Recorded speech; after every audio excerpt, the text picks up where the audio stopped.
It gives me great pleasure as Australia's ambassador to China to speak again to delegates to the 4th Australia-China Youth Dialogue, and also to your broader, and I think it's fair to say, rapidly growing group of supporters. I very much enjoyed meeting you all in Beijing last year. I was inspired by your enthusiasm. I was slightly in awe, as I think I said at the time, of your experience and your talents, and that was even before the dialogue had got underway. It was a privilege for me to address you formally and to get a sense of your discussions, and to see you all pretty much equally comfortable speaking English or Chinese and being very respectful of each other's cultures. And then, of course, at the end of it all, you were able to produce some really first-class policy ideas and suggestions, and that to me is one of the really enduring values of the dialogue. A lot about our Australia-China relationship and the way we take it forward depends on really good policy ideas. And I'm pleased to be able to report, and I think I should do this at least partly by way of a report, that in the years since we last met, the Australia-China relationship really has continued to go from strength to strength. Of course, China had a new leadership as a result of the 18th Party Congress at the end of last year, and those new state leaders came to power in March after the National People's Congress.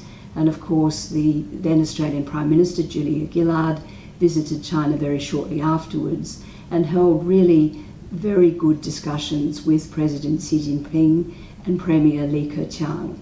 And out of those discussions came a very important agreement that our leaders, the Australian Prime Minister and the Chinese Premier, would meet once a year for a leaders' dialogue. The Chinese call it a leaders' dialogue mechanism, and Australia is one of only 4 countries to have such a mechanism.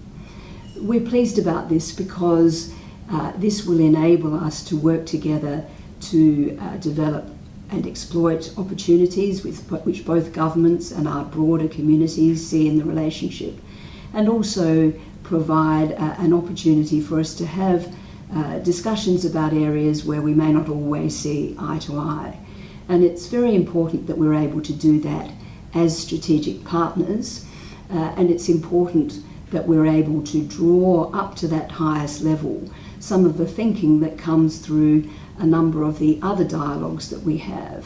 And they are principally in the economic area. We've agreed that we will hold an annual strategic economic dialogue between the Australian Treasurer and Australian Minister for Trade and the Chairman of the National Development Reform Commission here in China, and also that we'll have a strategic foreign policy dialogue between our foreign ministers. But of course our ministers come to the table with very clear ideas from the Australian community about the ways in which they see this relationship going forward. And the ideas that you'll be able to bring to the table are really quite important. I'm impressed to see, for those of you who've made it through the very tough selection process to become delegates, that you really are representative of a very wide field of endeavour: fashion, media, global health, education, economics. These are all areas which are quite vibrant in our relationship at the moment and hold great promise. I'm very fond, as ambassador, of saying to all of our many visitors that I want to encourage Australians, when they come to leadership positions, to be conversant with China, to be knowledgeable about China, to know their counterparts in China.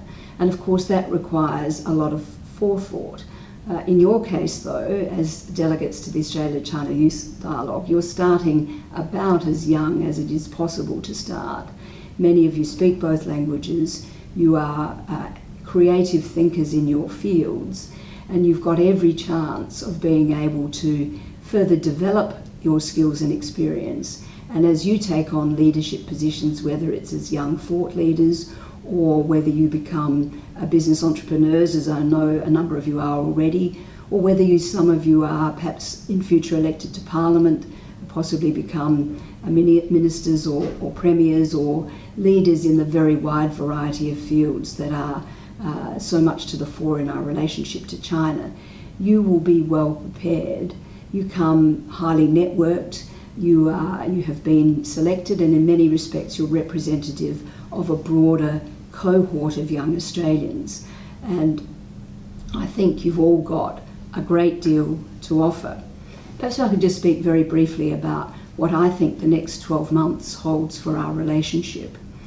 The Australian government and the Chinese government have both expressed a strong willingness and keenness to continue and to conclude what have been long-running negotiations for a free trade agreement. And that's going to will give a very important impetus to our economic and trade relationship. Our investment relationship is continuing to develop, with high growth being experienced in Australian investments into China, and of course considerable growth in the other direction as well. Both our governments are committed to further developing our people-to-people relationship, and I know that there's a lot of support around for a version of the Australia-China Youth Dialogue, which might see thought leaders of a slightly older age coming together across the spectrum, but with you present as well again, I hope. We're also focusing very much on Australia's presidency of the G20 next year, and of the fact that China will host APEC.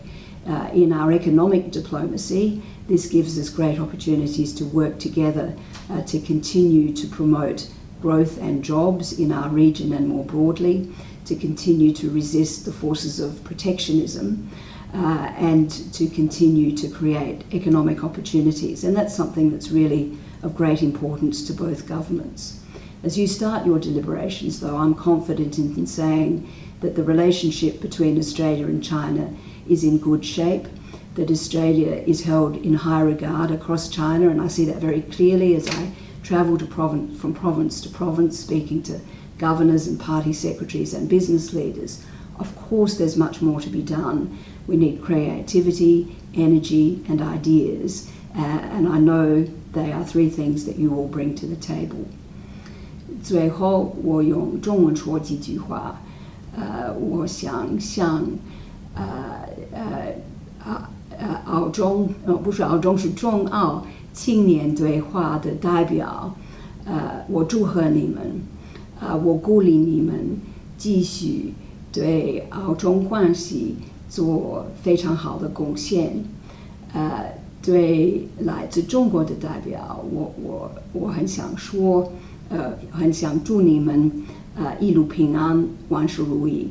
希望您觉得你在澳大利亚的一个星期觉得有用而且有哇，谢谢大家。